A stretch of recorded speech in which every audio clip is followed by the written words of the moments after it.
The Reserve Bank of Australia has just increased the official cash rate, making it the 9th consecutive rate rise.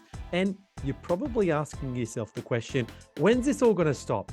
How high are interest rates going to go? And what's the data saying? Well, that's exactly what we're going to cover in today's video, as well as if the banks are going to increase their home loan rate more than the Reserve Bank's increase, which ultimately impacts homeowners and renters alike. Jaden, let's start it off from the top. Well, the Reserve Bank started lifting interest rates in May 2022, and we've undertaken a very rapid interest rate rise, only matched in 1994 as far as the pace and size of interest rate rises. It's been pretty crazy how quickly the Reserve Bank has acted to try and suppress and push back some of those inflation pressures. The big question for the Reserve Bank in 2023 and the central banks across the world is when to stop and even when to start easing. There are signs inflation is starting to peak in definitely the overseas markets in the US and the UK. But there are signs that it was starting to peak in 2022 at the end of it. In Australia, there are early signs there because the inflation picture is changing. There are a number of measures showing inflation in Australia has peaked. The supply chain measures and shipping costs have come down, which is some early indicators of that. Goods inflation, which was pushed up during the pandemic because I guess all you could do is sit at home and buy stuff instead of use services, has started to ease off its peak and has come down from its share of wallet. The big concern for the Reserve Bank is services inflation. That's wages and the costs of getting things done rather than just pure goods. And a lot of banks are still concerned that the labor market is still going to potentially push this as the year goes through. Another concern for the Reserve Bank is consumer sentiment. That's pretty much how people are feeling, because the more confident you're feeling, the more you're going to spend and go out and spend more money and potentially push the economy along. The Westpac Melbourne Institute is showing that consumers are feeling pessimistic. Consumer sentiment is in line with other major economic downfalls. It means in the recession of the 90s, the GFC, and even during COVID-19, consumer sentiment is at a similar level now as it was then. And as you can see from the chart on the screen, consumer sentiment and consumption go hand in hand. So like I said before, the more confident people are feeling, the more they'll go out and help push the economy along.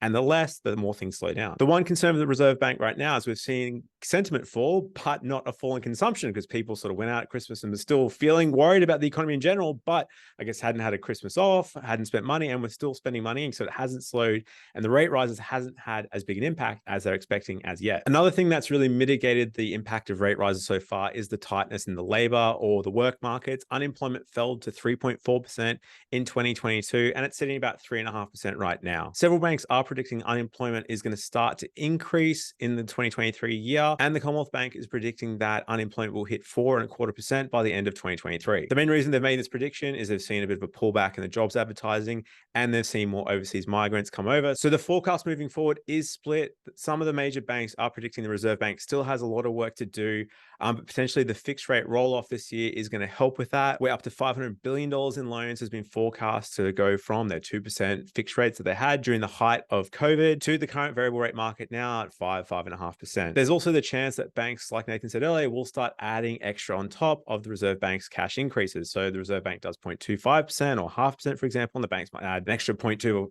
or extra 0.5% on top of that. And that's going to further slow down the economy, because as people's mortgage repayments go up, they're going to have less money to spend on other things. The same with the rent as investors push that on to renters, etc. Interestingly, some of the economists are still predicting, including the Commonwealth Bank, saying by 2023, end of the year, 2024, that they are seeing scope, I suppose, for the Reserve Bank, potentially if unemployment does come off too much, for the Reserve Bank rather, to potentially cut the cash rate by up to 100 basis points by 1% to spur things along. Because there's so many factors there. Like I said before, there's the cost of goods, services, employment, there's migration, immigration. There's lots of different things that are going to affect this. It's really hard to know. I think in your situation, it's worth sort of reviewing if you're feeling a pinch from your home loan. Check out other refinance options. So it does look like there could be more interest rate increases later in the year, either through the Reserve Bank or the banks increasing outside of Reserve Bank movements. Nathan, what are some things you can do if you're a homeowner, if you're a renter, if you've got an investment property, to mitigate some of these cost escalations, and even in general, some of potential service inflation and the cost of things going up in general? Yeah, look, there's a lot you can do. I think the first thing is know that there's options. So have a look and talk with a mortgage broker like ourselves, where we can look at refinancing options. There's a bunch of cashbacks, incentives. In a lot of cases, you might be able to pull 0.5% or even 1% off the current rate that you're paying, which all save you money. At the extreme end, if you are facing financial difficulty, if you've lost your job, if something's happened in your circumstances where you need some compassionate grounds, banks have whole structures and whole departments set up to help with this and at least help alleviate some short-term stress. They can look at moving to interest-only repayments.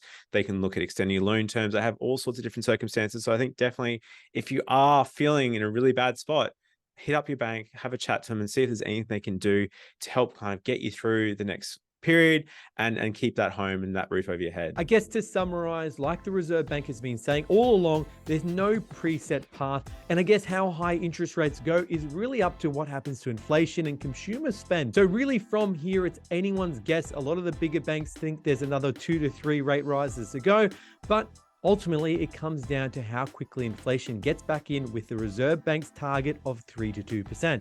Did you know here at Hunter Galloway, we're mortgage brokers and get loans approved. So if you're looking for a great mortgage broker, we can help. Call us on 1300 088 065 or visit our website huntergalloway.com.au and we'll see you next time.